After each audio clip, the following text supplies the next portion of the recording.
ಆಸ್ಪತ್ರೆಯಿಂದ ಮನೆಗೆ ಮರಳೋ ಪ್ರಯಾಣ ತುಂಬಾನೇ ಸವಾಲಿನದ್ದು. ಈ ಜರ್ನಿಯನ್ನ ಸುಲಭ ಮಾಡೋದು ಹೇಗೆ?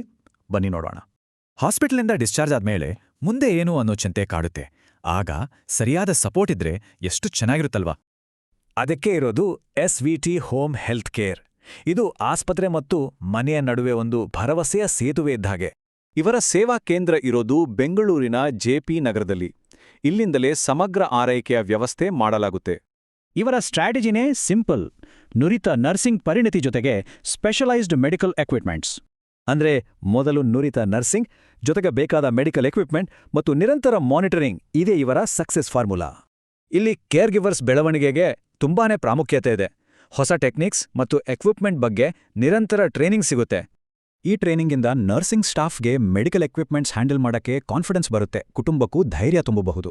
ಮನೆಯಲ್ಲೇ ಬೇಗ ಗುಣಮುಖರಾಗಬೇಕಾದ್ರೆ ಸರಿಯಾದ ಮೆಡಿಕಲ್ ಎಕ್ವಿಪ್ಮೆಂಟ್ಸ್ ಇರೋದು ತುಂಬಾನೇ ಮುಖ್ಯ. ಹಾಸ್ಪಿಟಲ್ನಲ್ಲಿರೋ ಥರವೇ ಆಕ್ಸಿಜನ್ ಕಾನ್ಸಂಟ್ರೇಟರ್ಸ್, ಅಡ್ಜಸ್ಟಬಲ್ ಬೆಡ್ಸ್, ಹೀಗೆ ಬೇಕಾದ ಎಲ್ಲ ಉಪಕರಣಗಳನ್ನ ಮನೆಗೆ ತಲುಪಿಸಲಾಗುತ್ತೆ. ಕುಶಲ ಸಿಬ್ಬಂದಿ ಮತ್ತು ಸರಿಯಾದ ಉಪಕರಣಗಳು ಇವೆರಡೂ ಸೇರಿದಾಗ ರೋಗಿಯ ಸುರಕ್ಷತೆಗೆ ಮೊದಲ ಆದ್ಯತೆ ಸಿಗುತ್ತೆ. ಇದರ ದೊಡ್ಡ ಪರಿಣಾಮ ಅಂದ್ರೆ ರೋಗಿಗಳು ಮತ್ತೆ ಆಸ್ಪತ್ರೆಗೆ ದಾಖಲಾಗೋ ರಿಸ್ಕ್ ತುಂಬಾನೇ ಕಡಿಮೆ ಆಗುತ್ತೆ. ಒಬ್ಬ ಪ್ರೊಫೆಷನಲ್ ಸಪೋರ್ಟ್ ನಮ್ಮ ಜೊತೆ ಇದೆ ಅನ್ನೋದು ಗೊತ್ತಾದ್ರೆ ಕುಟುಂಬದವರಿಗೆ ಒಂದು ದೊಡ್ಡ ಧೈರ್ಯ ಅಲ್ವಾ? ಅಂದ್ರೆ ರೋಗಿ ಚೇತರಿಸಿಕೊಳ್ಳೋ ಈ ನಿರ್ಣಾಯಕ ಸಮಯದಲ್ಲಿ ಇಡೀ ಕುಟುಂಬಕ್ಕೆ ಸಪೋರ್ಟ್ ಸಿಕ್ಕಾಗತ್ತೆ. ಹಾಗಾದ್ರೆ ಚೇತರಿಕೆಯ ಭವಿಷ್ಯ ನಿಜವಾಗ್ಲೂ ಹಾಸ್ಪಿಟಲ್ನಲ್ಲಿ ಇದೆಯಾ ಅಥವಾ ನಮ್ಮ ಮನೆಯಲ್ಲೇ ಇದೆಯಾ?